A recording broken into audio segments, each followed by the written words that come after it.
Welcome in, everybody. Welcome in. Welcome to today's show. We are live. We are bringing you today's news for the past 24 hours. We have a lot to go over today. We have a lot to go over from last night, from yesterday's attack, from Russia using the Oreshnik missiles against the Ukraine forces and striking numerous targets in Ukraine. And we also have Ukraine retaliating against Russia. So you don't want to miss today's show. It's going to be crazy. We have live call-ins. Call lines are open. 540-251 7687 is the number. Do not or I apologize. Remember that we are live when we do the call in, so just please be discreet and just remember that we are live. I really appreciate all y'all calling in. I really appreciate the few call-ins that we already have. We're trying to get more call-ins coming through. Hopefully we can do that.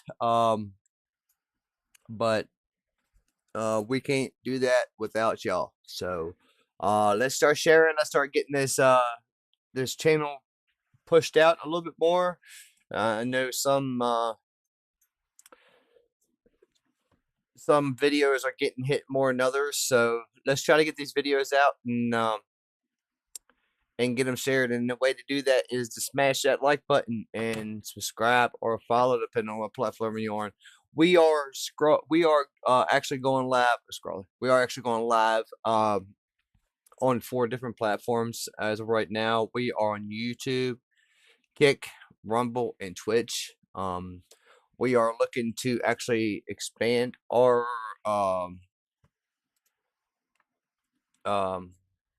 platforms here soon to maybe Facebook and TikTok and things of that nature. But for now on, we're just going to do this because we're trying to build a little bit of a clientele up a little bit. So, but just work with us here, and we're actually been doing some pretty good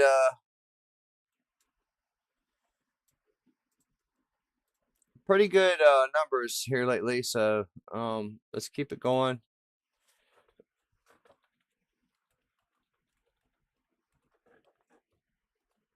One second, y'all. I am putting the show on blast right now so we can actually get some people.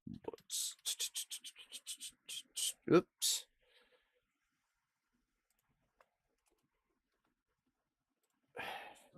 But anyways, yes, the call lines are open right now, y'all. I really hope y'all call in tonight. We are looking forward to hearing all y'all. We do have a few things to go over. Let's see. So today, well, not today, but recently, the FBI and Homeland Security got some tips about some lab in California. They went and actually went and searched the lab, and they actually come to find out one second, y'all, I apologize. They actually found out that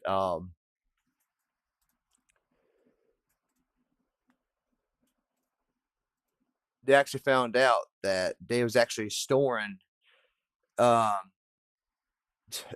you know what?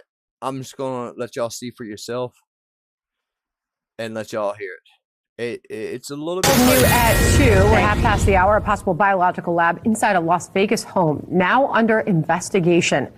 A federal investigation. Agents seizing vials of unknown liquids and probing a potential link to a Chinese national accused of running a similar lab in California that held deadly pathogens. Our senior national correspondent William Lajeunesse is reporting live on this out of Los Angeles for us. Hello, William. Well, Sandra, 2 amazing things about this story. One, the man who owns that Vegas lab, he's a Chinese scientist linked to the CCP, is and has been in jail the last 3 years. Secondly, the lab is not an FDA licensed facility, but it's in a house in Vegas raided Saturday morning by the FBI, SWAT pulling out boxes of what police believe are hazardous biological agents and pathogens normally found in a secure university or industrial lab with airlocks designed to prevent an outbreak. Almost immediately, investigators observed multiple refrigerators, a freezer, and other laboratory-type equipment, along with numerous bottles and jugs containing unknown liquid substances. So the Vegas lab, according to police, belongs to 62-year-old Zhu Baiju, a Chinese national and a fugitive who also goes by the alias David He. He was arrested in 2023 for manufacturing unlicensed medical devices and lying about unapproved HIV and pregnancy test kits that he was selling. He also operated this illicit biolab in an abandoned warehouse in Reedley, California, where investigators found thousands of vials of blood and tissue, 1,000 genetically engineered mice designed to carry the COVID virus, and CDC tests did show the vials contained HIV, COVID, hepatitis, herpes, and malaria. Police arrested Zhu, and he's been in jail ever since. Congressional investigators link the lab to the Chinese Communist Party, a tie that also suggests the same people are behind the Vegas lab. What do we think these people were doing with those substances in the house? And I'll tell you, the truth is we don't know yet.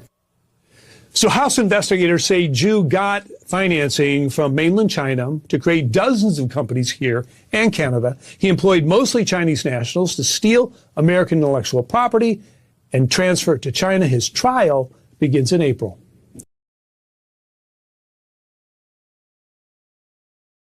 You see where they was actually doing tests in California.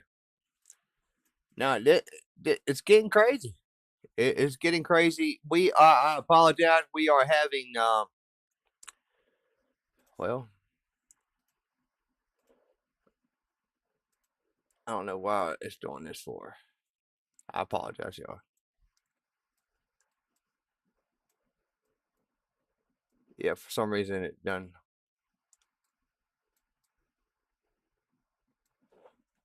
So for some reason right now that the cameras are out, so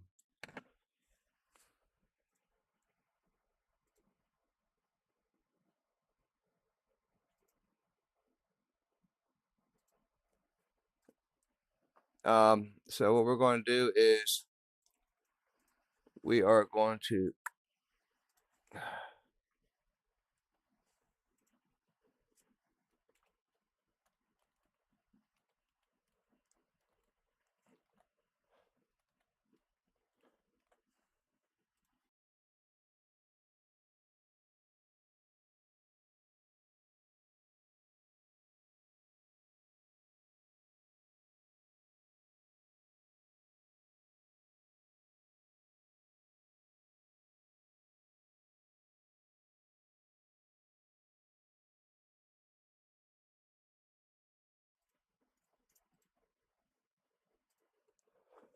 I apologize for that, y'all. But yeah, the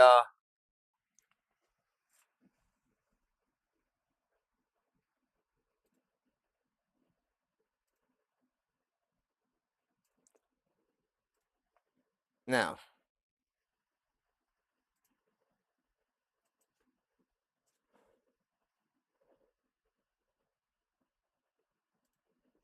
there we go.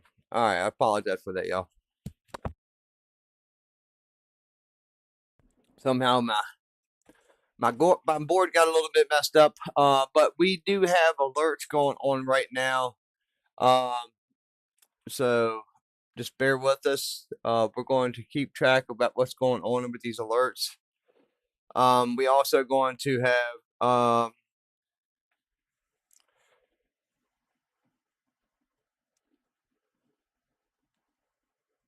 alerts coming in right now.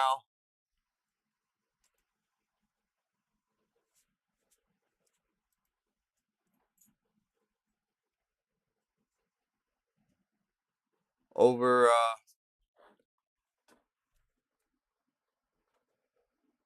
we have missile alerts detected, y'all.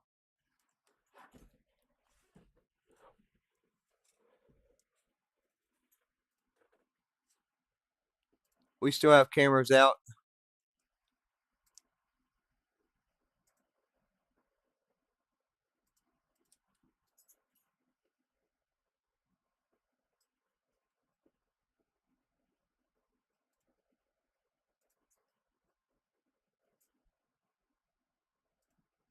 Okay, now I apologize, y'all. All right, so we just still have cameras out in the Middle East. So I'm not sure if that's from the warnings that we are getting as of right now.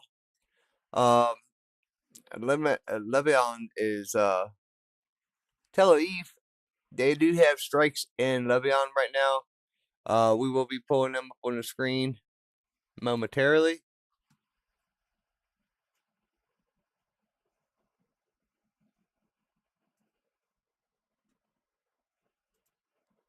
One second, y'all. We have a better feed coming in.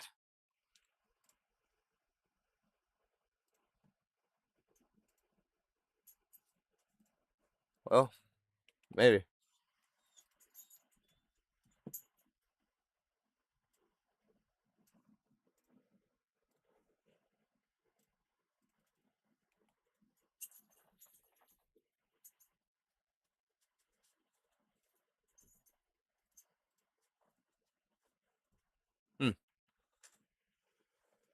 All right, y'all. But anyways, we do have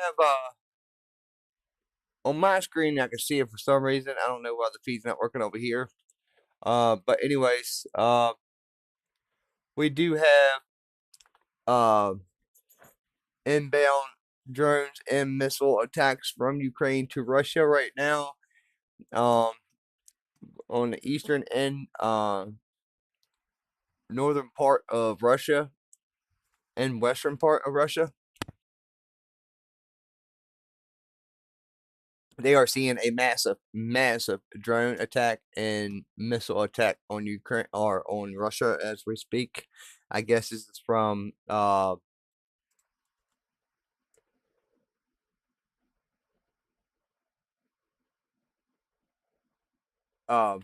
attack that Russia did on Ukraine just the other day, yesterday, should I say. Sorry about that. We are still having some technical difficulties with that, so we are going to move on to today's show.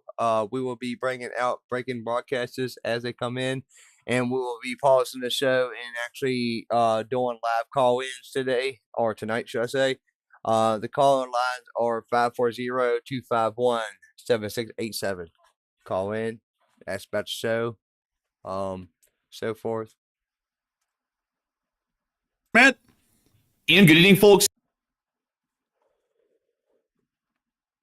News, especially out of Russia and Ukraine. Today, we've seen that Russian frontline logistics behind the lines have basically collapsed completely amid new Ukrainian attacks, and it looks like Russia is in the wide open when it comes to their logistics. We've also seen that right now we are tracking a large-scale missile and drone attack on literally the entire area of western Russia, and also Iran is now threatening to completely cancel the peace talks in a very big move. But it's good to see you all once again. And of course, we're going to be covering the past 24 hours of the news from around the world, as we have been able to hear of significant developments within every corner of everything named East, including Eastern Europe and the Middle East, over the course of the day. We have been able to hear that the armed forces of Ukraine have been able to land a windfall victory in the larger strategic picture in the southern part of the occupied territories of Ukraine, as Ukrainian long-range attack drones have now brought the entirety of the land bridge under the control of the Ukrainian armed forces in the skies, causing significant amounts of damage to Russian supply trucks and supply trains, and largely rendering the land bridge completely unusable. According to information that we're now starting to hear from the front lines, this is leading to a very perilous and fragile supply side situation for the Russian armed forces in Crimea, Kherson, and Zaporizhia, and currently leaving the Russian armed forces based out of the southern military district with a significant issue of how exactly they're going to supply their forces within this area, given that their only recourse is to use the ill-fated Kerch Bridge, which is still standing at this moment, but might not be standing for much longer. We've also been able to hear that the Ukrainian armed forces is conducting conducting another massive drone attack on the Russian Federation at this moment right now, and is already landing significant hits within particular areas around the city of Moscow, including the city of Ryazan and Vladimir, over the course of just the past few hours. News has emerged on the attacks that were conducted by the Russian Federation's Oreshnik intermediate-range ballistic missile last night, and it has been confirmed that the IRBM's MIRV independent reentry vehicles did impact and damage the airfield at Bila Tserkva, which appears to be some form of a retaliation to get the word out properly, for the Ukrainian drone attacks that were conducted directly on the city of Moscow in prior days.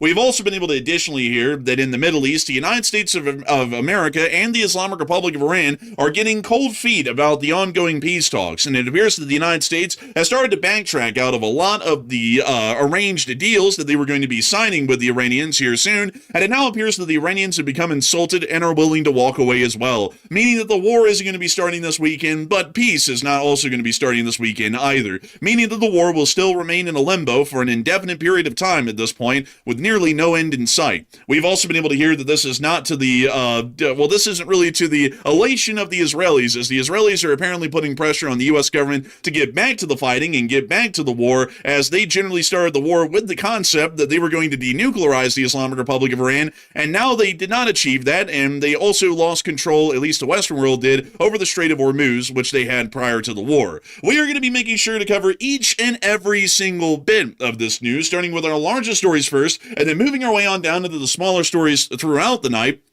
And of course, I cannot go without mentioning that tonight's fundraiser is for Razum for Ukraine, an absolutely incredible fundraiser that's been helping out in Ukraine for years, and hopefully we'll be able to see that the Lee Spring Army is able to rally around the fundraiser and fling it far over the goal of $2,500 over the course of the stream. And so with that in mind, we are going to be getting on into this news, starting off inside of Ukraine. As we have been able to hear within the southern regions, a particularly grim story is beginning to appear for the Russian armed forces within this area, and also a very positive one for the strategic outlook for the armed forces of Ukraine. But before we get on into this news, we actually have breaking news that's emerging on stream at this moment right now. So Matthew, what do we got? All right, so throughout the stream tonight, we are going to be following an active attack that's currently being conducted by Ukraine on Russian territory right now. We are seeing that the attack generally is encompassing the most westernly part of Russia, so it appears to be that most of the drones are actually sort of going around Moscow, and they're also going down to the southern areas as well, around Crimea, and also near Krasnodar Krai in that region as a whole. But right now, we are seeing the initial phases and impacts of these drones and missiles that Ukraine's firing. It looks like Yaroslav is once again being attacked. We do have a video of that, and it appears to be that the oil refinery in Yaroslav, it appears to be the target once again. We are getting reports that air defense is active in that area, so we'll be covering this throughout the night. So while we cover our normal news, we'll also be jumping to this as more news and footage comes out. But here's Yaroslav in our first video. We hear the air defense fire of the light machine guns near to the oil refinery firing, as this camera person appears to be looking over a Hooverville shack from the Great Depression and listening to the sound of the incoming drone.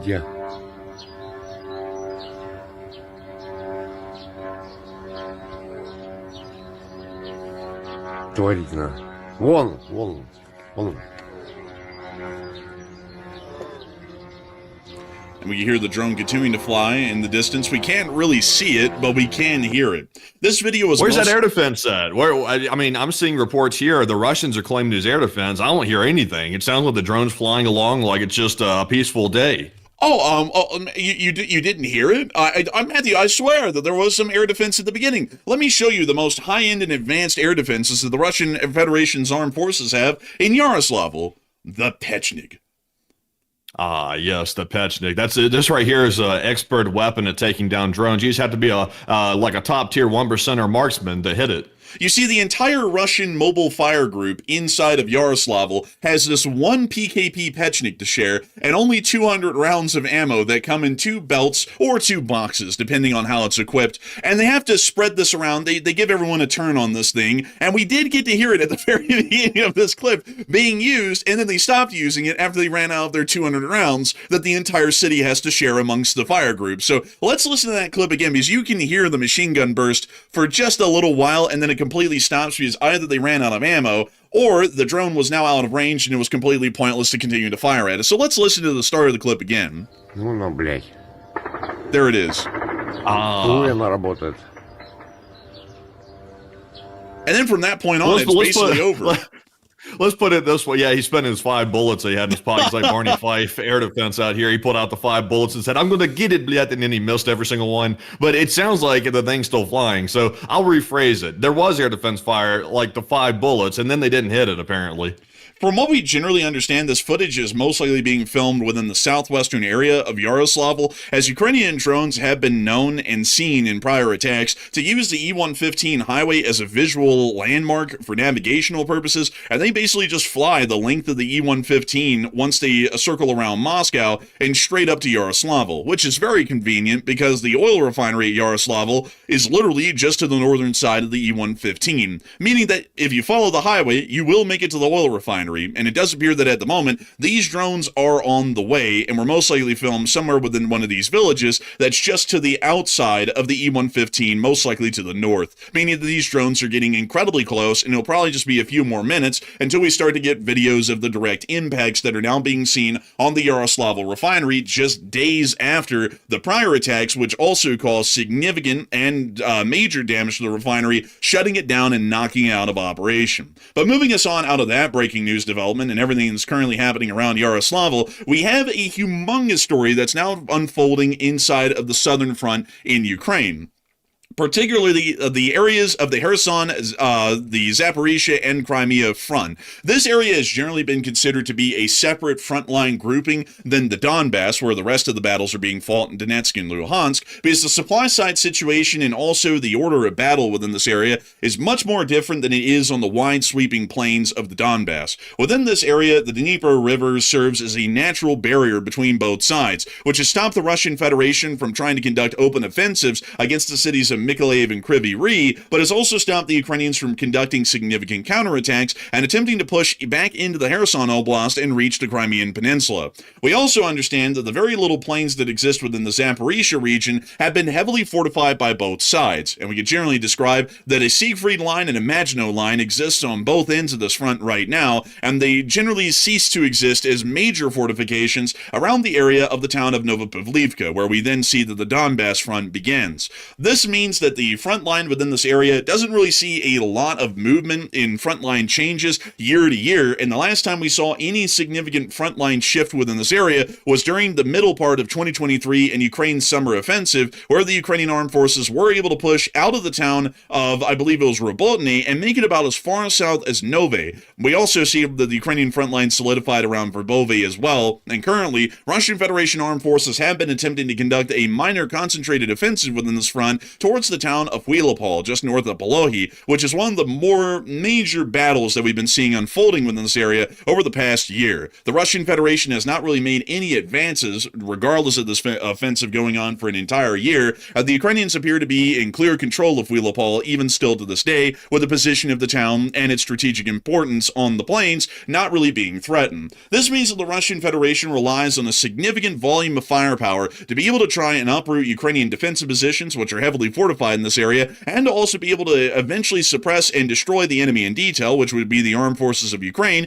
to be able to try and eventually take the town of Huilopol, meaning that the supply, concerns, and demands of the singular small battle on this front is quite heavy. Not only that, the continuation of Russian forces and their defenses and protection against drones across the entirety of the front, while actual infantry fighting is not possible, that is still a permeable threat of the drone forces conducting attacks on them, meaning that supply demands in this area are still high, although direct conflict is very rarely seen within this area of the front. The Russians, for this reason, have had to use the land bridge from the city of Rostov-on-Don down the highway through Ukraine, traveling through Mariupol and Melitopol, to be able to make it to their far-flung forces within the Kherson Oblast and Zaporizhia, to be able to give them the arms, equipment, and food they need to be able to keep occupying these areas, and to be able to keep fighting the Ukrainian armed forces or defending against them and their drone attacks in the prior months. The Russians, for this reason, consider the M14 highway to be a vital corridor for them and their forces within the area, and without it, the Russians Russian Federation would find itself in a very difficult situation to be able to continue to support its minimal offensive operations in the Zaporizhia front and to continue to supply the large basings of forces that they have within this southern front line area.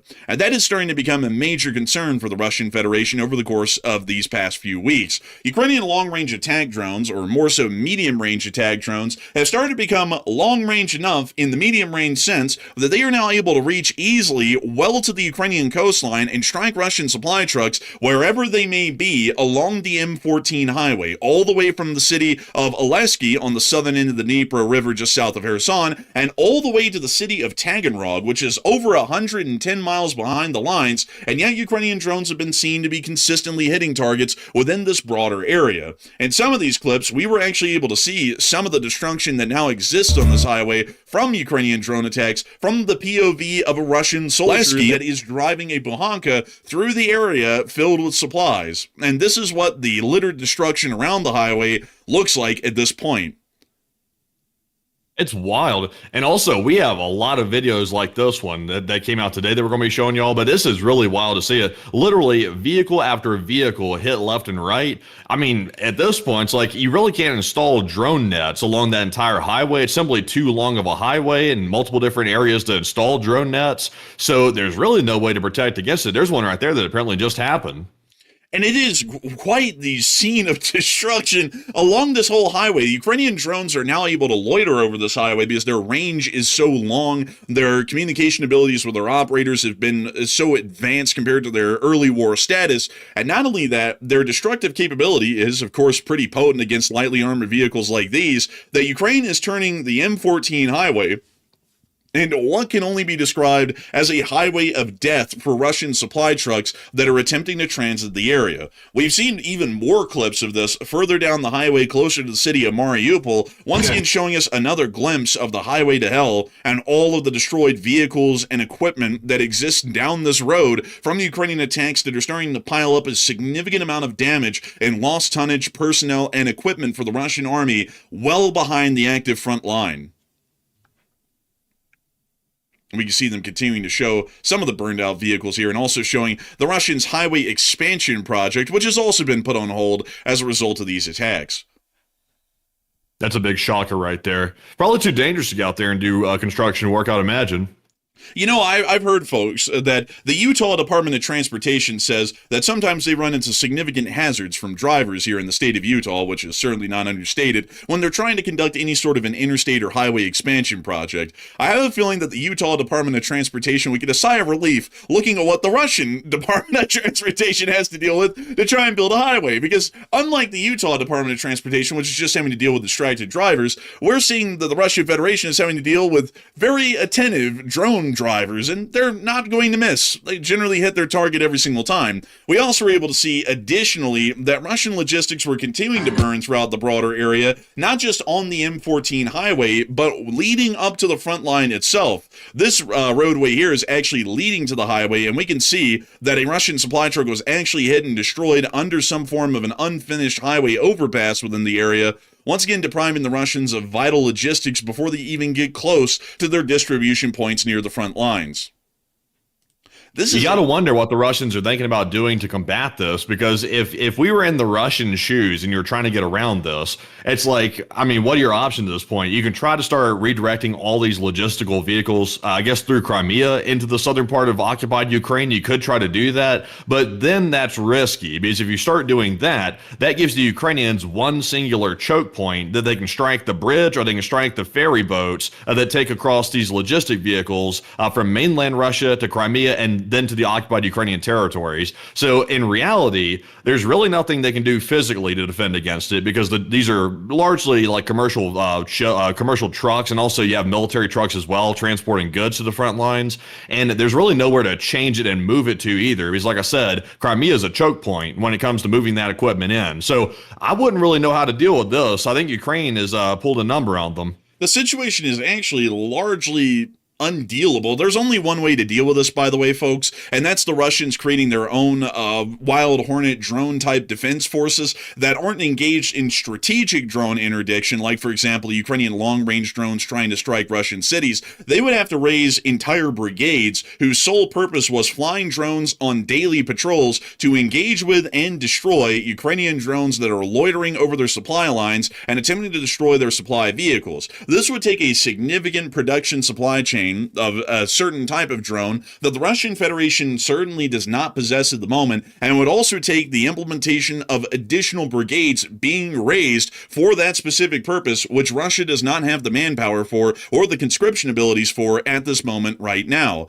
And that means that generally the only solution that the Russians could viably implement that would have some limited success in at least mitigating the amount of losses behind the lines for the supply trucks isn't necessarily possible at this point, meaning that Russia right now is having to deal with generally two sour options that are not going to be producing anything beneficial for them within this strategic front. Either they continue to use the land bridge and somehow cover it in a great deal of nets, which isn't really going to work in the long term and would probably only alleviate the situation for a couple of days, maybe a couple of weeks, before most of the nets were degraded or heavily destroyed by Ukrainian drones that would be bringing incendiary weapons behind the lines to burn the nets away off of the highway. Or the Russians have plan B, which is to return back to the Kerch Strait and to attempt to use the Kerch Bridge, which is really the only standing supply chain link that the Russians have to the southern front, to be able to try and get their equipment and supplies in. And even then, they might be reaching peak capacity of what the railroad bridge in the Kerch Strait is possible of pulling off, considering that they would have to support several combined arms armies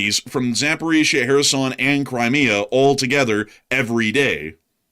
Yeah, I wonder, because you know how the Russians, they pulled air defense from all over the mainland Russian territory to put it around Moscow, and that's why we see literally layer after layer of air defense systems around the Russian capital, is because they pulled it from literally every single spot in the Russian Federation. So I wonder if the Kerch Bridge was one of those locations that they pulled the air defense from, because Ukraine has largely lost interest in the Kerch Bridge. We have not seen Ukraine try to strike it in well over a year at least, and the Ukrainians even admitted they kind of moved on from it. It really wasn't very strategic, so they sort of let it go. But if they start moving the stuff back to the Kerch Bridge and there's an air defense gap, I mean, it's been a long time since the Ukrainians tried to take down the Kerch, but I wonder if this could be the moment they actually go for it when they're not expecting it. It could certainly be a moment that we could see the attacks against the Kerch Bridge become somewhat common, because considering that this is the only viable supply link that they have that is generally out of range of Ukrainian medium-range attack drones, which are causing the most damage at the moment, this is probably going to become a very significant supply artery for the Russian Federation once again, like it was during the earlier part of the war when infrastructure in the land bridge area didn't exist yet to be able to move their supply routes to a more reliable sort of a location. And that means that the Ukrainians might have an opening to completely cut off most of the Russian forces in Crimea and Kherson from any reliable amount of supplies. Regardless of the worst case scenario, the Zaporizhia front will be able to get some limited supplies, as they would be able to divert some of their supply routes that are reaching Donetsk and also Taganrog into this area. And while there will be a significant amount of supply losses in terms of tonnage and also equipment and vehicle losses, they still would be able to get a limited amount of supplies to this area, meaning that defensive operations would be possible. However, on the Crimean and Kherson situation, it's going to be a lot worse of an outcome, considering that they would either have to truck in the supplies to the Kherson front across the land bridge, which is now becoming largely inaccessible because of the Ukrainian drone threat, or they would have to get in a whole bunch of canoes and rowboats and just start ferrying over equipment through the Kerch Strait, and then hoping somehow, some way that it can make it through Crimea and Kherson to supply, once again, several group armies, which are made up of tens of thousands of soldiers each. Yeah, you got to love it, by the way, how things have really turned around, because for a while there, people were saying, oh man, it looks like Ukraine's slowly losing momentum. The frontline territory is starting to be chipped away by the Russians, even though the Russians are losing like 10,000 people like every single month or some obscene number like that, you know, or possibly a lot more than that. I can't remember the exact number. They're losing a whole bunch of people. That's nothing new. But everybody was saying, oh, Ukraine's getting pushed back gradually. We have live call-ins tonight, y'all. We have live call-ins. Don't forget. I see y'all in the chat box. Just make sure y'all remember that we do have live call-ins. So the live call line is open, 540-251-7687. I think that Uno reverse card has been whipped out at this point. The Russians are on the back foot, and this right here, I think people are underestimating how bad this is going to get. This is just starting. We're just starting to see these videos of the Ukrainians hitting behind the lines, these logistics routes that the Russians are using. This is going to quickly cause a problem because as these trucks are not able to make it there, like even if the Ukrainians are only cutting down, like let's say 45 to 50% of the logistics traffic to the front lines, that's enough to cause a collapse. That is by far enough to cause a collapse. So, I mean, so the troops are going to do something. They got to eat. And if they're not getting food and they're not getting the proper supply. We have breaking news coming in that we do have more alerts, inbound missile alerts coming in right now.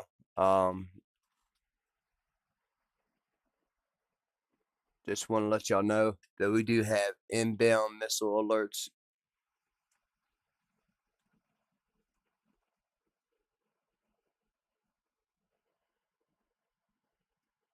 I apologize for breaking the Russian, but I just want to let y'all know that we do have inbound missile alerts towards Israel.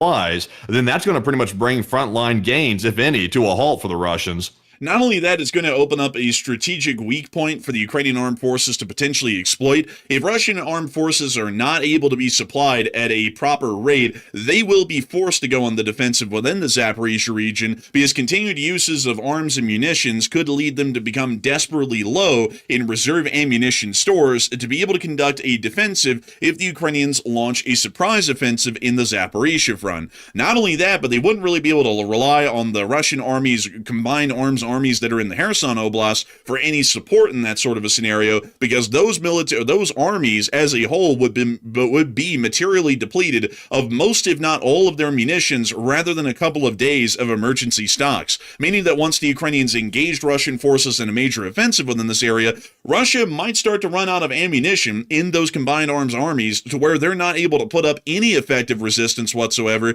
and they may go into a flying retreat as a result of being overwhelmed in firepower by the Ukrainian armed forces and generally having no way to counter-suppress or at least defend their lines from a Ukrainian attack that would be conducted at that point. Meaning that the situation is getting bad enough that we could see a possible strategic collapse in the distant future, most likely at the latter part of this year, getting towards the next Rasputitsa season, if the Ukrainian armed forces were to conduct a counteroffensive and the Russians truly saw that there was no relief to the desperate supply situation that they're seeing right now, which is leading to a major degradation of their front lines and their offensive and defensive capabilities within the southern front. And this is leading a lot of people to wonder what's going to be happening as a result of what we can only describe at this point as a major loss of Russian strategic capabilities within the southern front of Ukraine. And Matthew, what are people thinking about that right now? And what are you thinking about that as well?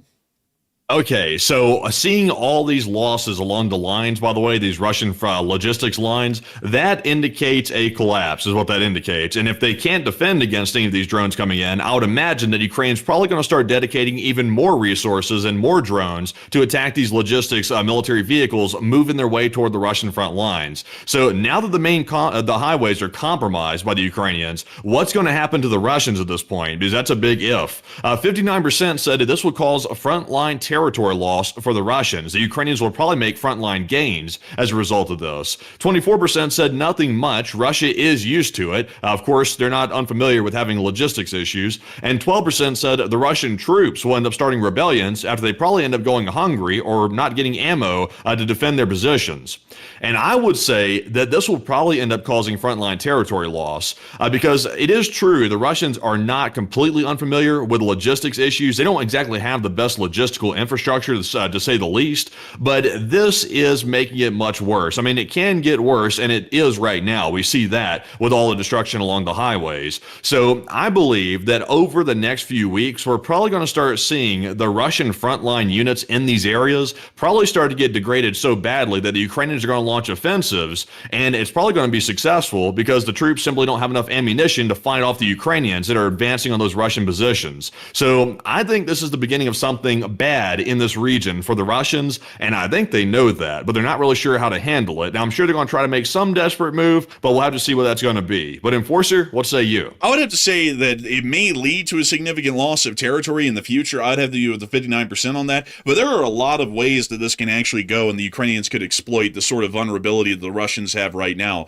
At a minimum, if the Russians are conducting their Huilopol offensive, which is taking a lot of ammunition to be able to conduct right now, and they don't really have a way to supply that ammunition to those forces anymore, the commanders in this area that are operating that combined arms group are going to start saying that they are running dangerously low on ammunition and that they cannot continue the Huilopol offensive any longer. This means that the Russians would have to stop that offensive probably within the next several months and start entering an entirely defensive stance within this area. This takes a lot of pressure off the Ukrainian armed forces which are currently defending Huilopol, allowing them to divert their own munition that they were using in the defense of the city, and also additional brigades that have been brought into the area elsewhere in different parts of the front, meaning that they could free up brigades and ammunition to be used in the defense of the Pokrovsk city area, inflicting even higher losses on the Russian army, or could be used in another front entirely, or possibly diverted to the Belgorod region to be able to give enough significant deterrence to an attempted Russian invasion in that area that it might not ever be conducted. This also could mean, in another hypothetical scenario, that if the Russian Federation's commanders in this area have enough pressure on the top, from the top, to keep the Huilopol offensive going, they could start to expend all of the munitions, including emergency stores within the area, to try and keep that offensive going until its last dying breath. Once the Russians run out of ammunition, and they generally don't have any left, they will be forced into a defensive posture within this area, which will leave them open to an inevitable Ukrainian counterattack, which could break through the lines due to the fact that Russia will not be able to levy any defensive fire or indirect fires in their support to stop Ukrainian offensives from breaking through, and the Ukrainians would start to race towards the town of Melitopol at a minimum, or it possibly even take the town of Tokmak, which is somewhat close to the front lines at this moment, but has been under Russian control ever since the earlier part of the war in the summer of 2022, which would be a major victory for the Ukrainians, considering that neither side, at least since the fall of Kupiansk in the earlier part of this year, has been able to take a major city for the past several months, or a major supply route for that matter, considering that Tokmak is the crossroads of a great deal of major roadways within this area, and would possibly be able to deal a vital blow to the Russians' frontline logistics and also frontline reinforcement capabilities, which require the paved roads heading out and into Tokmak to be able to relocate properly. So there are a couple of positive outcomes to this scenario right now that don't even require the Ukrainians to conduct a counteroffensive and take a significant amount of ground, but the situation is incredibly positive and will definitely be giving the Ukrainian commanders in the general staff a lot more freedom and flexibility on planning combat operations in other fronts, or even in that front itself, depending on how that starts to unfold. We also have a little bit of additional news, speaking of which, on this logistics blight that's now happening within the land bridge area, as we were actually able to see that someone put together an infographic today showing the number of attacks that have been conducted on the M14 and H20 highways. The H20 highway is the highway leading from Mariupol to the city of Donetsk, and the M14 highway is the infamous one that we've already been talking about during the show, which comes all the way from Rostov-on-Don down into Crimea through the area of the Zhankoy, which you can see right there. Significant attacks are being conducted on both of these highways, which are major arteries within this area, and it does appear that the Ukrainian armed forces are still continuing to cause irreparable amounts of damage within the area and are continuing to cause significant supply issues. We've also been able to see that in the town of Mariupol, which is at this point now a major supply hub for the Russian army, as it is the home to the terminus largely of the H20 highway and a major stopping point on the H14 highway, meaning that this is a distribution center for both the southern region of the Donbass front and also the southern front as well. We can see that the Ukrainians are conducting medium-range attacks in this area to be able to try and inflict as much damage as they can onto the city and its supply hubs. We were actually able to see a limited glimpse of the Russian air defense fire within the town of Mariupol during the course of this attack. We hear the air defense fire in the distance.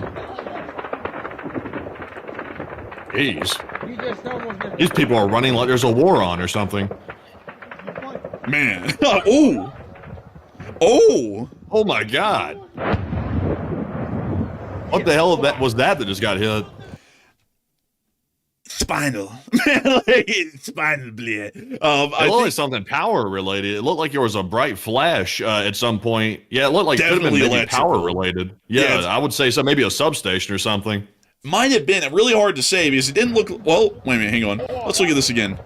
Oh, yeah, it had to definitely be electrical. The street lights went out for a brief second there when that flash happened. Notice that. See? Right there, all the street lights went out for a brief moment. Yeah, it's a good catch right there. It's definitely electrical. They must have hit it dead on, although the power did stay on though. So something must have kicked in to keep it on. Maybe it was just a transformer of some sort near to the target that they hit, and the transformer was tripped from some form of damage or a short from shrapnel, and then that led to this brief outage, and then it went back on. Because I think that they're attacking supply hubs in Mariupol mostly at this point. But of course, folks, it's not out of the question. He might have hit some form of a substation in the area. We also have a duplicate of the clip as well, just in case the one from Twitter did not work, but still showing us that there are ongoing Ukrainian drone attacks inside the major supply hub of Mariupol, which the Russians are using heavily to support the operations in Donetsk and also the larger area of the southern front. Moving us on out of that clip, we also saw the Ukrainian medium-range drones are also conducting attacks against Russian 5N63S flap-lid radars, which cost about $20 million a pop, according to this poster, and I did check, and it is generally around that range. And we can see here that the Ukrainian Armed Forces found their radar, the 5N63, and they're about to destroy it. Yes, a fine piece of Russian engineering on the typical Kami chassis. Oh, and there it goes. Dead on hit right to the driver's cab. 20 million down the drain. Newsflash, people, Putin has just started asking for very large donations from the Russian oligarchs to make up for this unfortunate loss. As you can see, the farmers are here to assist with the damage, and now they're leaving. They don't want any part of that shit. The farmers pulled up, and they said, they were sitting there sipping on like an apple juice like little box, and they went, damn, that's crazy. Anyways, good luck. And then they just bounced. They were probably cussing him out. Get off our field! You're gonna burn it! Bliat! They're knowing how the Russians are. They're probably cussing the guy out. Bro, that is insane, bro. They were like, damn. Anyways, and then they just got back to work. Dude, they actually got out for a brief minute there and were like actually standing around it and watching it burn. Like, there they are. They're going back to their tractors, right? They're like, wow, nuts. Anyways, just getting right back to work. You gotta say, the Ukrainian farmers are a very resilient group. Like, they see a Russian radar blow up that's worth 20 million. They get out, take a little quick look. They're like, another day, another dollar. And then get right back to business. You gotta admit, these people, they're very resilient when it comes to working. But moving us on out of the southern front and the major damage that's been caused within this area, the Ukrainian armed forces are currently conducting another major drone attack against the Russian Federation, just a day after the Russian Federation conducted an Oreshnik IRBM strike in the Kyiv Oblast. So it does not appear that yesterday's strike by the Russians has done anything in the city of Kyiv or in the Kyiv Oblast to deter the Ukrainian armed forces and the Ukrainian command, all the way up to the office of the president, to continue major long-range strikes inside the Russian Federation and to continue to inflict irreparable damage to the Russian Federation's economic, industrial, and military capabilities throughout the entirety of the country. Speaking of which, before we get into the rest of the news from this drone attack inside of Russia, there are a couple of important details that we do have to cover about yesterday's attacks and what has happened as a consequence. We were able to confirm within the area of Bila Tserkva that there is a pretty decent amount of damage that was caused just from the impact of the emptied out independent reentry vehicles that hit the city, and we're actually able to see some of that right here. I won't be able to show you all the full video, but I can show you a little glimpses here of the damage. It's not a great deal, to be entirely honest with y'all. It's pretty much like not even a 1 ton. I think it's a several 100-pound cannonball. There's no explosives in these things. It's literally just solid steel or whatever material or metal these independent reentry vehicles are made out of impacting the ground. So you can see that there is some damage and debris, but not a great deal of it. And of course, what did you say? What did you say the location of this was? This was in Bila Tserkva, you say? Yes, Bila Tserkva, which is the largest city within the Kyiv Oblast, which is different than the Kyiv city area, which is an independent municipality. Yeah, I was seeing that the Russians were saying, because the Russians were talking about this Oreshnik strike on their back channels. Also, I'm sure we have that coming up here in a second. The Russians were not very happy about the Oreshnik being used because the Russians are aware that that missile cost tens and tens of millions of dollars to fire it, and they know that the Russian financial situation is not good, so they weren't happy about that. And also, the Russians were complaining that it should have had a warhead on board. They were not happy that it was only a kinetic strike with no explosives in the warhead. They were complaining about that on their back channels. So now, also, do you have that post, by the way, coming up soon, I'm guessing? Yes, we do. But before we get to that, I actually wanted to show y'all where this actually hit, showing y'all a little bit of geolocation here. So getting us back to the clip briefly, you can see that when they pan out the video, it's in this group of allotments. These are very common in post-Soviet countries. I don't know what the hell they were actually for. They're basically just little private storage units, you know, like the ones you can get here in the United States. But for some reason, when they made them in the Soviet Union, there was like the storage room craze deal that they had going on, and they're pretty shoddily constructed, and they look pretty horrific. But this is the very storage facility that was hit right here. And from what we could tell, this impact was most likely somewhere around this area right here, at the very southern end of the storage unit or garage cooperative Falcon, which is right in this area just north of the airbase. So these MIRVs did hit the airfield. We haven't gotten any footage from the airbase itself, and we would generally believe that the airbase has been requisitioned and returned to operational condition for the Ukrainian Air Force to be able to rotate their combat aviation units through different air bases to make sure that they're not sitting in the same spot every day for an incoming Russian attack. So we haven't been able to confirm that there's been any air losses for the armed forces of Ukraine because of this MIRV strike, but we can confirm that the MIRV did hit the airport, and some of the independent reentry vehicles did slam into the very northern end inside the storage allotment. We were able to hear as well that the Russians were trying to target the airfield, as we did get to see the geo confirmation of that, and we also have this closer up view here showing all the impact, which I do have to say, folks, it's very interesting how many people last night weren't really getting the concept of perspective, because from a very far distance, perspective would give you the idea that these MIRVs are traveling at a very slow speed. And a lot of people last night wanted to say that it clearly wasn't a MIRV strike, because obviously, although they're coming from the outer atmosphere and they're traveling from the outer atmosphere to the ground in literal seconds, clearly they weren't traveling fast enough to be a MIRV. This is actually security camera footage inside of Bila Tserkva looking at the airfield, showing the MIRVs hitting, and in this clip you can clearly tell that they're traveling well over Mach 10. So here's the clip. And now it's being slowed down so you can actually see the independent reentry vehicles hitting in the area.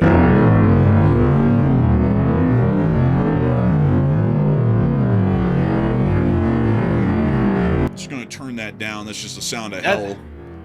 That looks identical to the Oreshnik strike that we saw on Dnipro back in 2024. So it's definitely what it is. And also Zelensky confirmed it today, by the way, and also the Russians confirmed it as well. It was definitely an IRBM that was used here, and also visually we were able to identify that yesterday too. So unfortunately that's what it was, but thankfully though it didn't hit the center of Kyiv. They didn't fire it there. They fired to this airfield off to the outside of Kyiv.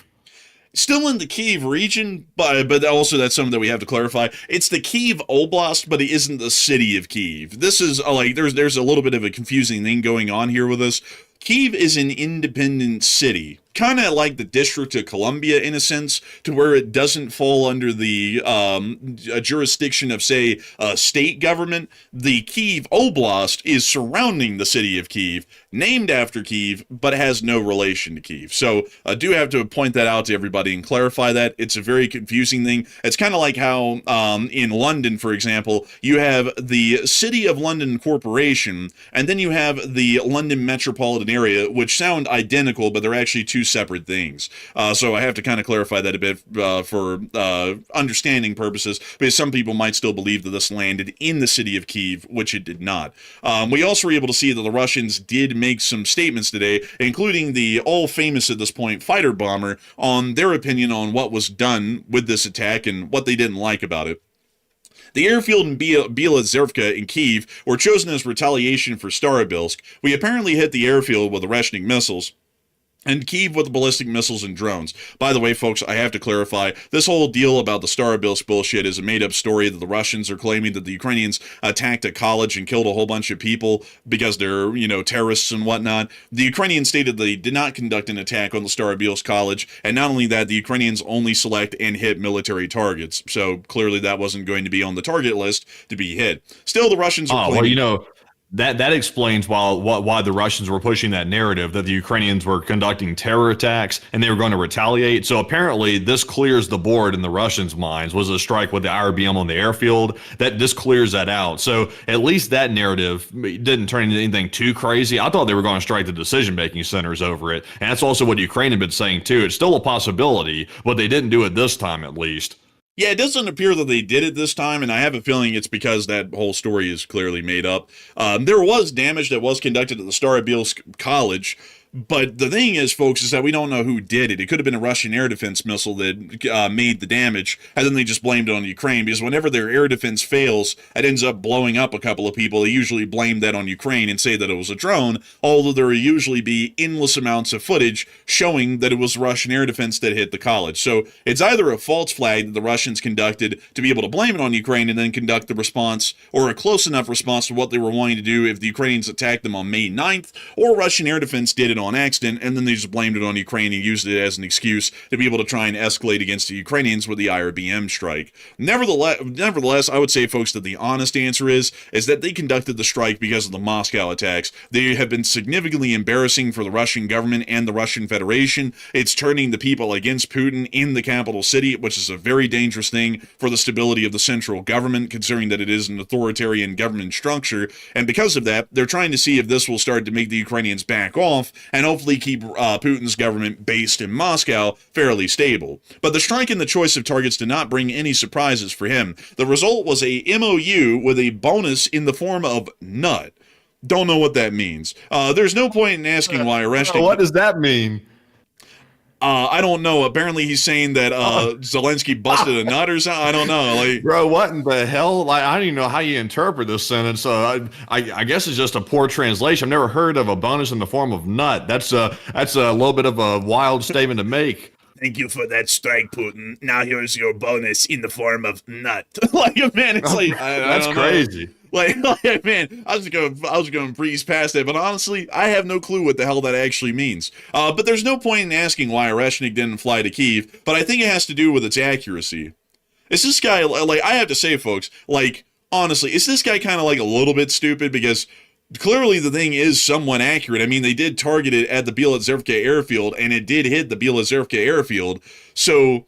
What the hell does he mean? I think it's because of lack of accuracy. If they've launched that thing in central Kyiv, the independent reentry vehicles are going to be hitting central Kyiv. So I don't know what the hell he's talking about. Clearly, I think he's referring to I've also heard that the Oreshnik is highly inaccurate, and also we were noting yesterday that when we were watching the re-entry of the MERV vehicles coming into the target at the airfield, and yesterday we didn't know it was the airfield. We just knew it was hitting somewhere around that Bila Tserkva area. When we saw that, we were noting that it seemed to be that some of the re-entry vehicles were kind of crooked and sideways, and they weren't all in one area.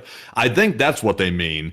This weapon here is not accurate down to a precise area. It simply just blankets an area, and they're not exactly sure where the MERVs are going to fall, but it's going to fall generally somewhere in the general vicinity, but they can't really exactly target it. So unless the Russians were planning on just launching the IRBM at Kyiv and letting it, hit randomly pretty much anywhere, I think that's what he's referring to. It's not very accurate. But the thing about that is, though, what I'm saying, because I think this is where the loss in translation is, this isn't a precision-guided weapon, say a laser-guided JDAM or anything like that. This is an IRBM intended for nuclear payload delivery. These things aren't supposed to be that pinpoint accurate, because in a normal scenario where this thing would be used, they're dropping nuclear warheads on London, or they're dropping them on Paris or Berlin. And for that kind of a strike, especially with nuclear warheads, you don't really need that level of precision accuracy to be able to hit a pinpoint target like that, because if a nuke lands within a quarter mile of its actual target, it's going to destroy it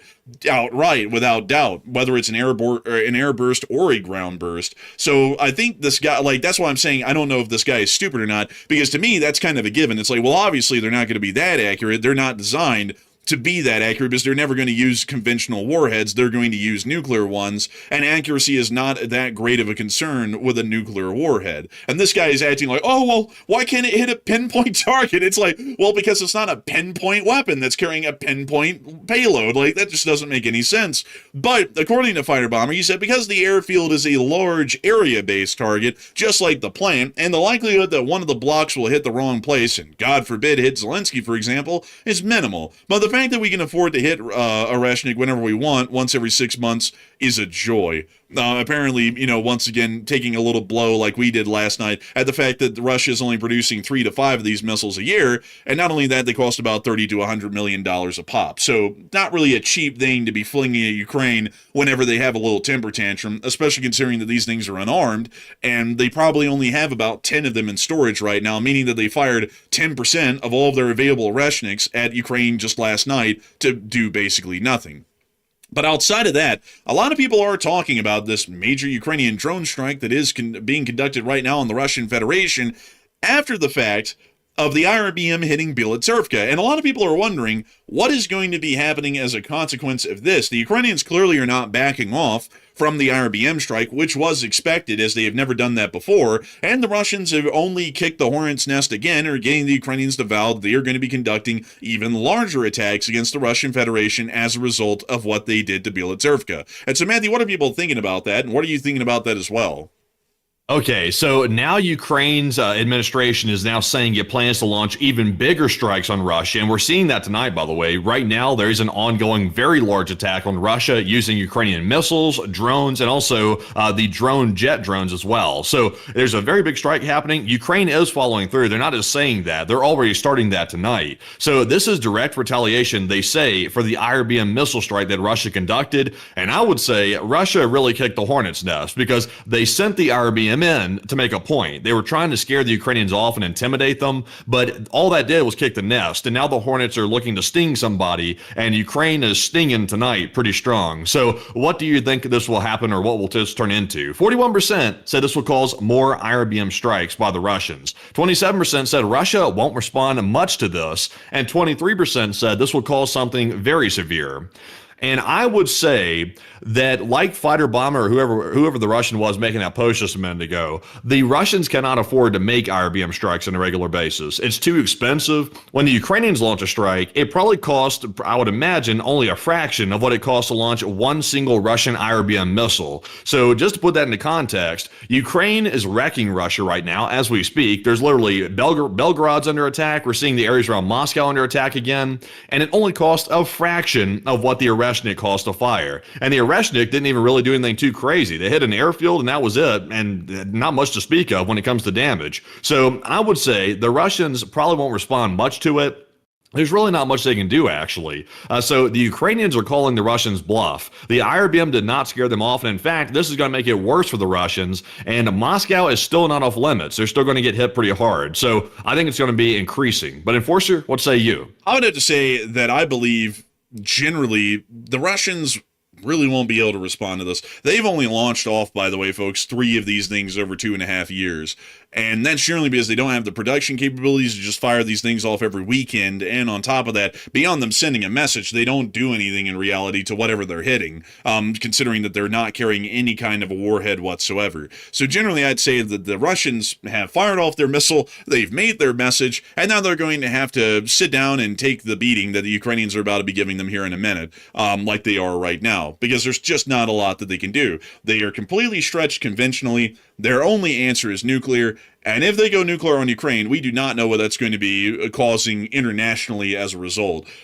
Generally, with the United States, I'd have a feeling that we'd start negotiating a deal with the Russians and spend about 5 years working on it, and all of us would probably be dead by the point that anything was put to paper and actually agreed on. But in Europe, that might lead to some countries like France panicking, possibly firing a warning shot, which is not out of the question. I mean, that's a pretty far one out there, but it's not out of the question. There is a possibility. Or we could start to see that the French begin to ramp up against the Russians significantly, and then the Russians' foreign policy situation is a lot worse than it ever could have been. Or there may be the entry of Europe into the war directly, considering that they would see that it's a do-or-die situation, and no matter what, it's going to be getting out of control, so they might as well hop in already. That could also be a possibility as well. So I generally say the Russians probably aren't going to be doing much, in my honest opinion, because they don't really have a lot to do beyond this point. So I hope that does address that the best I can, at least in my opinion. And speaking of that Ukrainian drone attack, we have been able to see that it has caused a humongous amount of damage to the Russian Federation already. We were able to see that within the area of Ryazan, just to cover some prior attacks, the Ryazan refinery is completely destroyed. Every single condenser unit at the refinery has been destroyed in the last attack, meaning that 90 to 100% of its refining capacity is destroyed and no longer operable. This is the most complete attack that we've ever seen against a refinery, and this might be one that's completely killed off this refinery in terms of operational capabilities. But before we get on into the rest of the strikes, we actually have breaking news coming out at this moment. So, Matthew, what do we got? Okay, so we're getting some more information about the current ongoing, very large-scale attack that Ukraine's conducting. Belgorod is getting slammed right now. Belgorod's taking a hell of a beating. It looks like there's some large explosions and also possibly maybe some interceptions by the Russians of these Ukrainian drones that are coming in. But we are getting a video. I haven't had a chance to watch it yet. We'll have to take a look at it. It's a 2-minute-long video. But we are seeing some fires, some explosions, and it looks like Belgorod is generally chaos at the moment. So this is the next footage we've gotten so far. So, Enforcer, what do you make of it? Let's take a look at it, and let's see what we make of it.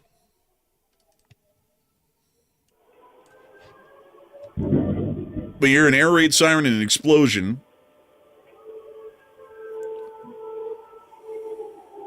No, more air raid sirens. More explosions. I know Russia's not shooting that one. Oh my God. Yeah, they didn't shoot that one down. Oh! Yeah, they didn't shoot that down. Sorry. Damn! Oh my God! Jeez. Oh! Holy moly. They're beating Belgorod down. Like they're beating it down live. We hear oh, another one. Dang! What are they hitting the city with? Hammers, it sounds like. Bro, they're dropping 16-inch high explosive shells on this place. Oh my God! Damn! Damn! This is like a night in Detroit. Oh my God! It's like artillery coming in.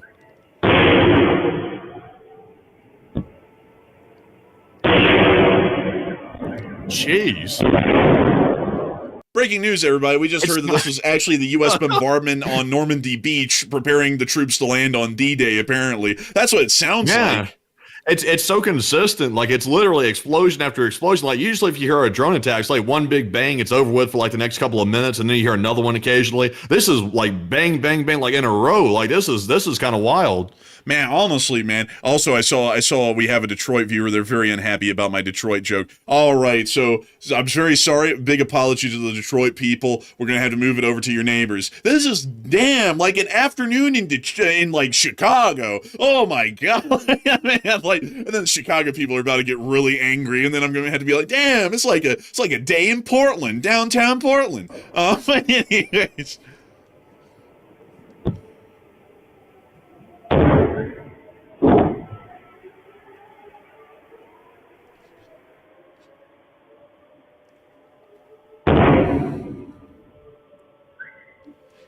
Dang. Some pretty decent sized hits right here. I wonder if it's just all drones causing that, because it does sound like artillery. I mean, it is close enough to the border. I guess Ukraine could try to launch attacks on Belgorod like that, but I mean, is that really a possibility? It is. I mean, they could do it with GMLRSs, but we've very rarely ever seen that. I mean, like, I think the last time we saw that was when the Free Russian Army was invading Shebekino on the border, and that was the last time we ever saw an MLRS barrage directly on Belgorod. But I don't know, like, you know, it might be drones, but it sounds to me like it's some sort of artillery, like an MLRS impact possibly that's happening in the area. Also, I see a lot of people saying, this is like a day in downtown Birmingham. Don't you dare! Like, honestly, it is. Like, more so, honestly, this would be more like Fairfield or Bessemer, or North Birmingham. This is kind of like the common sounds and ambience of those areas of the city. But I tell you something, folks, you don't hear that here in Salt Lake. At least often. What's crazy is this is literally happening right now. Like, this is the most recent video we've gotten, but according to what I'm hearing right now, Belgorod is still under assault right now. And not only Belgorod, but literally the entire western side of Russia is currently going through something like this. So it's literally happening right now as we speak. Yeah, live on air, and it looks like we can see that smoke is rising from a myriad of areas in the city of Belgorod, one right there. We can also see another one here, and then a third impact site here. So there is a large number of explosions happening right now in Belgorod. We're not really sure how they're being conducted, either by drone, maybe MLRS, we just don't know. But we do have another clip here showing us some air defense fire that the Russians did get to put up, and also possibly some of the explosions as well. So let's take a listen to this one. We see the air defense fire. Some birds. I thought that was a drone for a minute. I'm shocked to have any air defense around this area. Honestly, it is kind of shocking. Those birds are faking me out. Like, I keep thinking that they're a drone. I'm like, oh, there it is. Like, I have to be like, wait, no, it's a bird.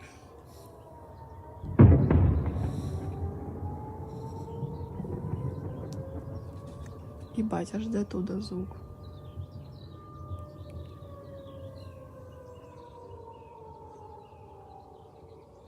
Also, by the way, I just got to say this real quick while we're watching the footage. The fundraiser is doing fantastic, by the way. We're well over 50% of the way to the fundraiser goal right now. It's sitting just shy of 1,600 raised right now. We haven't had much of a chance to shout that out, by the way, yet, but it is doing fantastic, I must say. Dang, I haven't even been able to see the fundraiser, folks, but y'all keep it up. Y'all get it to that fundraiser goal. The Lee Spring Army has never missed a fundraiser goal, and honestly, it's going amazingly well just in the first hour. So hopefully we can rally the LSA and get it over the $2,500 goal. But moving us on out of these clips from Belgorod that are happening right now in the current drone strike, we also were able to confirm that the Ukrainians did hit the oil pumping station at Vitorovo in the Vladimir Oblast, which has no relation to Vladimir Putin. It's just named the Vladimir Oblast. But there's the fire at the oil pumping station that the Ukrainians were able to hit. And I'm telling you, they've been racking up a quite great deal of damage, honestly, at this point throughout most of Russia. We also were able to see, folks, that apparently, according to the firm's satellite, they've recorded a thermal anomaly near the Otabinsk Air Base. Nearby, this area right here is a regulatory position for servicing, assembling, and equipped missile warheads, a typically closed regime zone of the Soviet Type C, for working with especially dangerous components, special warheads, nuclear or chemical warheads, as well as rocket fuel, a storage of ammunition and special warheads, which directly provides combat and testing activities. So it looks like they might have had a small fire in the area that they assemble warheads in the Otabinsk Air Base. Always putting safety first. That's one thing that the Russians always do. They put safety first at the last of the list. And you always got to applaud them with that, because I've never seen anybody just put safety on the first part of the last piece of the list every single day for decades. Safety is a number last in priority, Blit. Also, by the way, I'm sure people are noticing this, but the Russian bot farms are active again. I have not seen the Russian bots in a while, because I've banned most of them out of the chat over the course of the last few months, especially. But the Russian bots are back. They have clearly Russian names, or in Cyrillic, and it's clearly Russian. So I think the Russians are getting so desperate that they're redeploying the bot farms again. I haven't seen this in a while. To activate the bot farms, we must win the war, at least on social media. It's like, dang, I've seen them throwing some significant insults. Like, one of them said that we didn't have children. I would have to say, folks, that that's true, but at least it's better than being a Russian and seeing your sons and daughters die in Ukraine. I'd say that's better outcome on our end. Like, at least it's don't know about them, but generally I'm kind of happy in the spot we're in right now. And also it's like, what the hell are we supposed to be? A GDP mill? what the hell? But anyways, with that, a pretty significant amount of attacks and damage being seen in Russia so far, and it does appear that the Russians are still putting safety first as far as the last thing they think of. But moving us on out of the Russian Federation, it is now time for us folks to move on down and into our third piece of major news for the day, which comes from the Middle East. Strap yourselves in, everybody. It's time to go through Mental Mind Game Hour. We're about to be getting into it here, and it's always going to be a blast. At this point, folks, I think, folks, we've voiced our frustration on this whole topic on air enough that I think a lot of y'all get our position on this. So tonight we're going to cover it from a more comical perspective. We're just going to take it for what it is and laugh at it if it seems silly. So they're going to give it a little bit more of a light air, considering that there's nothing we can do about this at all. We're going to address the Iran segment tonight, like that little like song, you know, that like little cartoon song that they play. It's like happy, happy, happy. Like, we're going to do it like that, like we're on like the antidepressant stuff or something like that. We gotta, folks. We have to. I mean, it was a tough time. I had to get high. I had to. Bro, we're gonna cover it like this tonight. Like, bro, like we're gonna cover it. Yeah.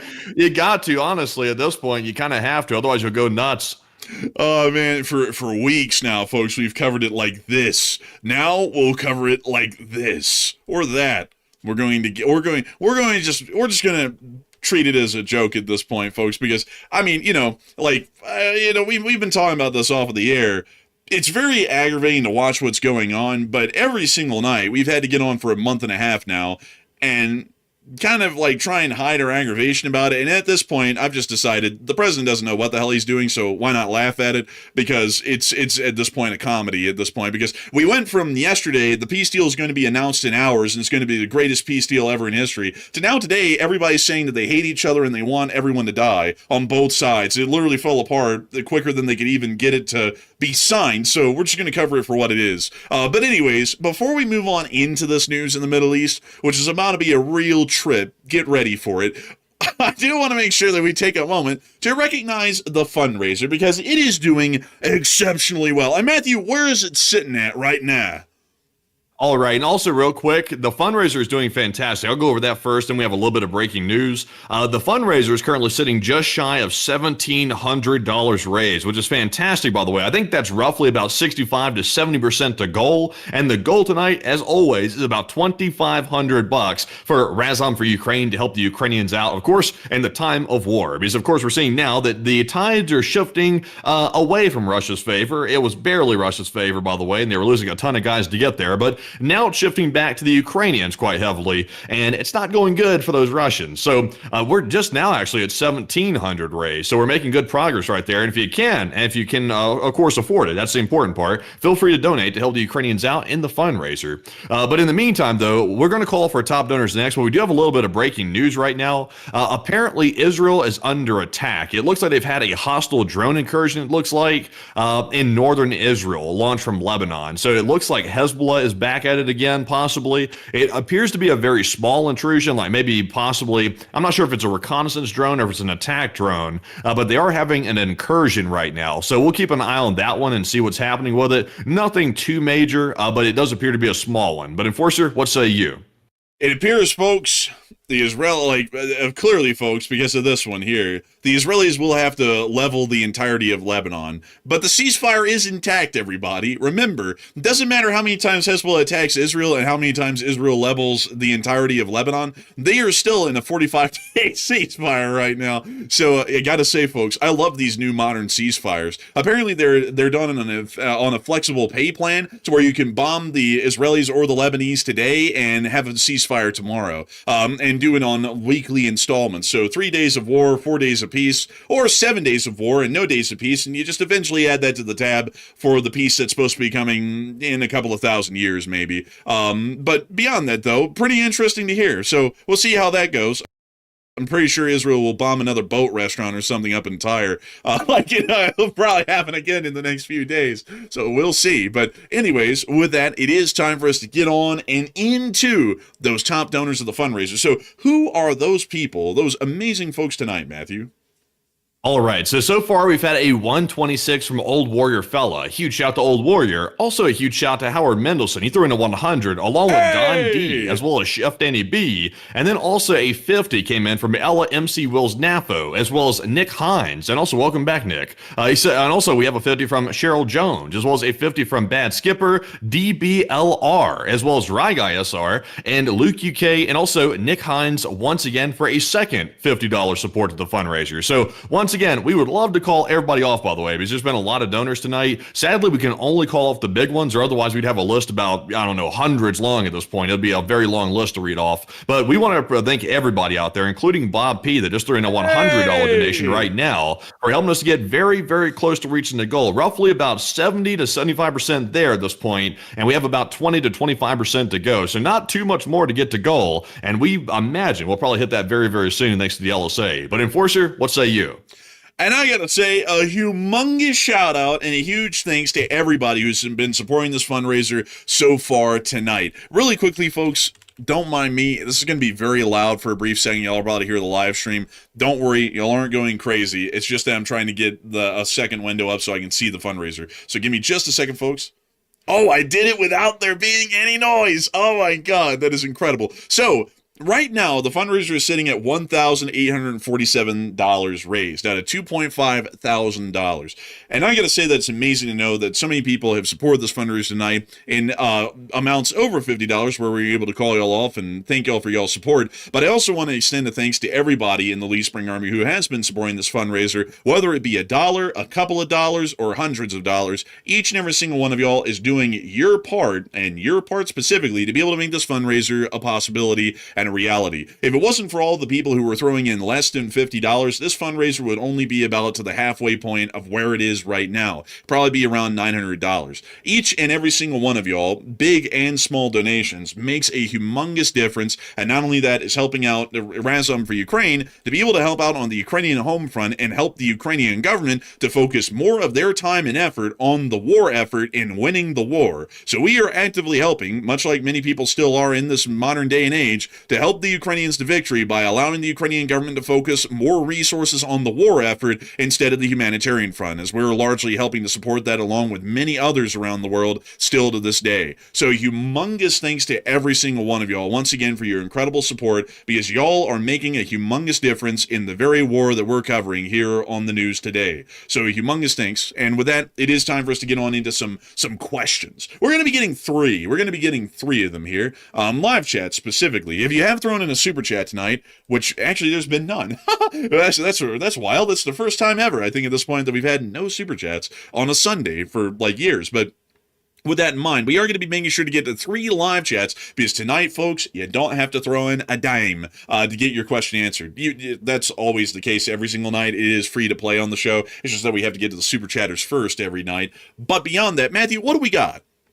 All right, so let's grab 3 questions and get right back into our news, covered in the new format, of course, for the Middle East. And we'll see how y'all like that tonight, because it's going to be a little bit different, but we do have some pretty big news coming out of the region, which could cause people to, be in disbelief possibly, but we'll have to see. But jumping into our first question of the 3, this one's going to go to Paul Schultz. And Paul said, if Ukraine starts retaking territory, do you think that they will push for Mariupol, Crimea, Donbass, or all at once? It's a great question. If they retake ground, they are, well, you know what? I'm going to say it, because it won't really matter at that point, because the Russians will be hopeless. They're going to take Melitopol. Melitopol is quite truly the only thing that matters in this whole region outside of the Crimean Peninsula itself. Because think about it. If you control Melitopol, everybody in Kherson is stranded. They don't have any supply availability by road or by rail hardly at that point. So you've quite literally split the Russian southern front in 2. There's just the southern front, or whatever's left of it at that point, and then the Donbass front. And the Donbass front is going to be the hardest one to ever destroy. But this one down here, the southern front, is clearly the Russian soft underbelly as far as the front line is concerned. And so if the Ukrainians take Melitopol, Mariupol doesn't really even matter at that point because Mariupol completely loses its pertinence as a supply hub at that point, so it doesn't really hold that much strategic value from then on because they'll just start routing everything directly to Donetsk City instead because there's no one to support down here in Kherson, and there's no reason to truck any equipment over to Kherson because the Ukrainians control Melitopol and all the highways in that area go through Melitopol. So I would say that if they're going to do anything, they are guaranteed going to be launching an offensive straight spearheading for Melitopol, because once they do that, they split the Russian front in two, and it would only be a matter of time at that point before the Russian armies of Kherson and Crimea would have to conduct a strategic retreat or be defeated on the field by the Ukrainian armed forces because they would not have any supplies to fight with, to eat with, or to survive with at that point to keep an effective war or an effective front going in this area, especially if the Ukrainians knock out the railway bridge in Kursk. If, well, not Kursk, whoopsie daisy, sorry everyone. But anyways, if they knock out the railway bridge down in the Kerch Strait, which sounds a lot like Kursk, and that's why I said that, but beyond that, if they knock out that railway bridge, they have knocked out all of Russia's supply capabilities at that point. After they take Melitopol, the Russians in this area would be completely screwed. So I hope that does address that the best I can. And before we move on to the next one, we are so close to the fundraiser goal. We are $26 away right now from the fundraiser goal. $26. That is a Taco Bell meal these days. That is not that far. We are getting exceptionally close to hitting that fundraiser goal. And holy moly, folks, it's just around the corner. It's just around the corner, I tell you, we're going to be hitting it. And I hope that we do. But since we haven't seen it get hit yet, we're going to move on to the second question of the... Holy smokes, Nicholas Condor just threw in a 250. We had the goal! Look at that. Igor! Jaga Jaga, Igor. Sadly, Madjar's not making videos anymore like that, but if he was making videos like that, he'd be saying Igor. So, fantastic once again. Tonight, it was about the average time frame to get to that goal tonight. Just about an hour or so. So, fantastic work. And also, a huge shout out to the LSA for making that happen once again tonight. That is like, I can't even remember how many we've done at this point. We've done so many, I can't even count them. Some say it's unbelievable how many we've done. Some say it's the best, possibly, but it is truly the best. Look at that. Man, acting crazy and silly. I don't even care no more. Man, like, unbelievable. Crazy stuff right there. I mean, I gotta say, folks, the fundraiser is unbelievable tonight. We've already hit $2,707 raised, which is a very nice deal. Just threw enough unbelievable stuff right here. Oh, man, I'm telling you. But with that, we are on to the second question of this segment. Right now, to continue the war at all, and it's like trying to... It's time. Oh, it's time to get on down into the Middle East. Y'all know, folks, they always say that peace in the Middle East is near impossible. But I heard that our great leader, it was close to peace yesterday. We covered it on air. He said yesterday, and let me make sure to get this because I want to quote it right, that the United States is working on a deal. So he mentioned all these names here, and then he said, an agreement has been largely negotiated, subject to finalization between the United States of America, the Islamic Republic of Iran, and the various other countries, as listed. Separately, I had a call with Netanyahu of Israel, which likewise went very well. Final aspects and details of the deal are currently being discussed and will be announced shortly. And in addition to many other elements of the agreement, the Strait of Hormuz will be opened. So yesterday we had positive news that everything was over. We had achieved peace in the Middle East. And today we have achieved pieces in the Middle East because the whole thing has fallen apart in about faster time than it took for me to go to bed and wake up after we heard this news yesterday. So let's get into how it fell apart. Moving us on to our first piece of news, it started to fall apart once we heard that the president had told some Arab and Muslim leaders that he wants their nations to sign a peace agreement with Israel if a deal is reached to end the Iran war. So we already kind of knew at this point that this whole thing was going to be falling apart because, that's kind of a little bit of an ongoing hatred that was, promised to everybody in the region 3,000 years ago. So that means that was going to be falling apart pretty fast. Act like everyone was going to be singing Kumbaya once this whole thing ended. We did get to see that, however, as a result of the statements yesterday, the price of oil did plummet for a brief moment and fell from $97 a barrel to $92.32. What a wonderful reprieve of $7, well, say $5 reprieve. That's probably only going to last over the course of however long it takes for the trading to reopen tomorrow on Monday, and then this price is probably going to be going right back to where it was, because we're not even close to the jewel of the news that we got today. we were able to hear the proposed deal. This was from an Axios report, and I do want to say, folks, that, oh, man. Axios. You got to love Axios.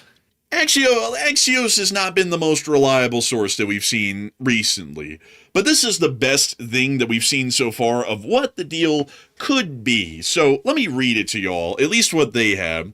Both sides would sign a Memorandum of Understanding, also called a MOU, that would last 60 days and could be extended by mutual consent. During the 60-day period, the Strait of Hormuz would be open with no tolls, and Iran would agree to clear the mines it deployed in the strait to let ships pass freely.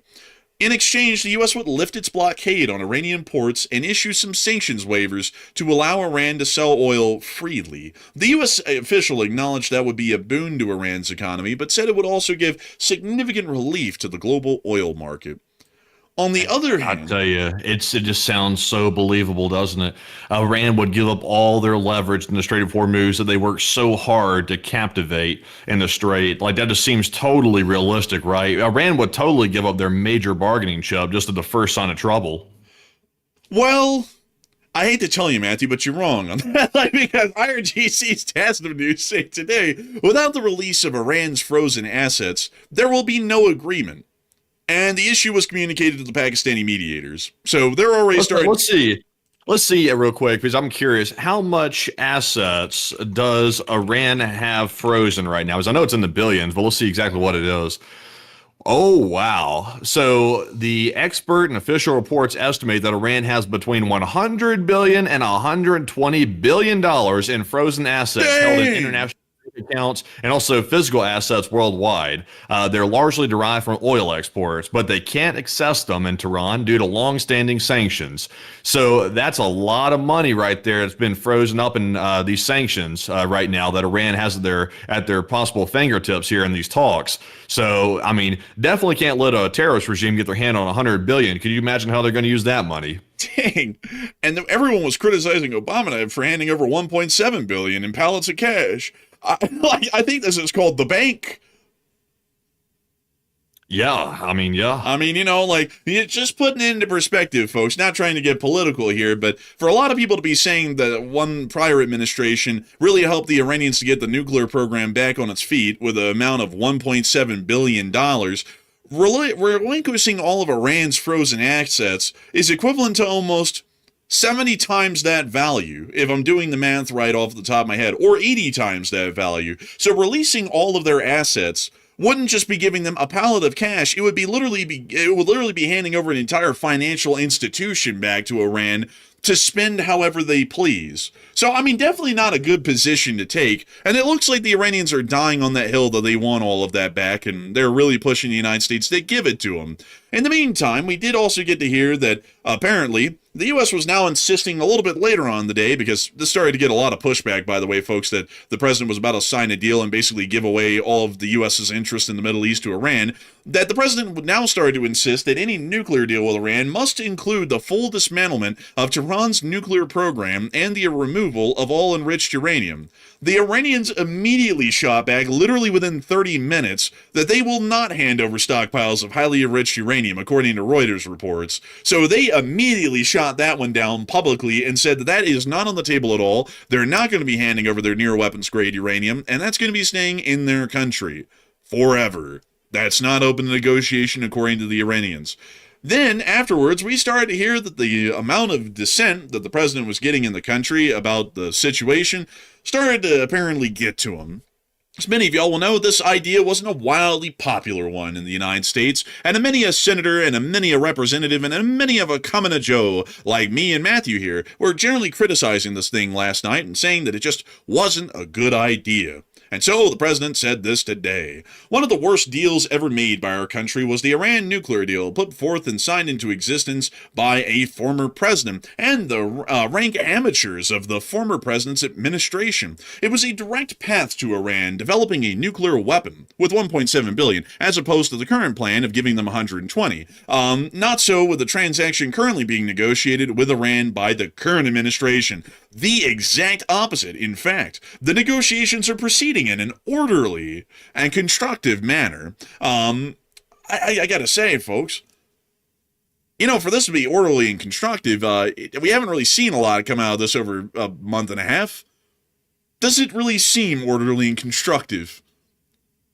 No, I don't think so. Nah, But I don't also, by the way, read this in sequence. Like read the whole thing through, and then jump to the posts that were made later. The images that came out, because it's going to be good. Oh yeah. And I've informed my representatives not to rush into a deal, and that time is on our side. The blockade will remain in full force and effect until an agreement is reached, certified, and signed. Both sides must take their time and get it right. There can be no mistakes. Our relationship with Iran is becoming a much more professional and conductive one. They now must understand, however, that they cannot develop or procure a nuclear weapon or bomb. I would like to thank, thus far, all of the countries in the Middle East for their support and cooperation, which will be further enhanced and strengthened by their joining of nations in the historic Abraham Accords. And who knows, perhaps the Islamic Republic of Iran would like to join as well. How cute. And thank you for your attention to this matter, President of the United States. Hours later, posts started to be put out that generally weren't lining up with these statements, including, if I can get to it here, if I can eventually find it, any moment now, any minute. This one. Adios. The negotiations are going orderly. 1 minute later, an AI image showing Iranian boats getting nuked or getting missiled by U.S. drones. I must say, nothing says that it's going smoothly, orderly, and respectfully other than an AI image showing destruction of the regime. I'm tired, boss. I'm tired. I gotta tell y'all, folks, this is going so orderly and productive-like. I gotta say, folks, I've never seen negotiations handled so well in my life. We ought to give the great leader a presidential medal of great honor, freedom, and integrity. He's truly the greatest negotiator we've seen on the planet. After this statement was, well, more so this... Now, we also see more alerts coming in from the Middle East over here.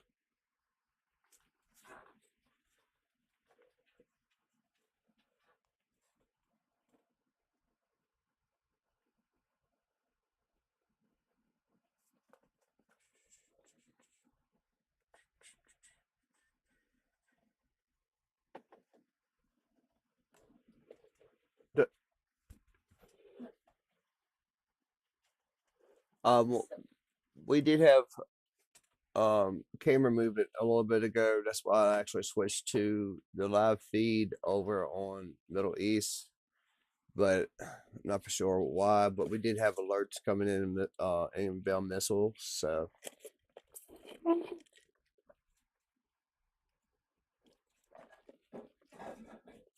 Not for sure if that was because the inbound missiles off the camera was just moving. But anyways, that's the news for tonight. I hope y'all enjoy the show. We'll be back on air either tomorrow evening at 4:30 Eastern Standard Time. We will have live call-ins as well. Then, if we don't have any breaking news, we will not be on tomorrow evening. If we do, then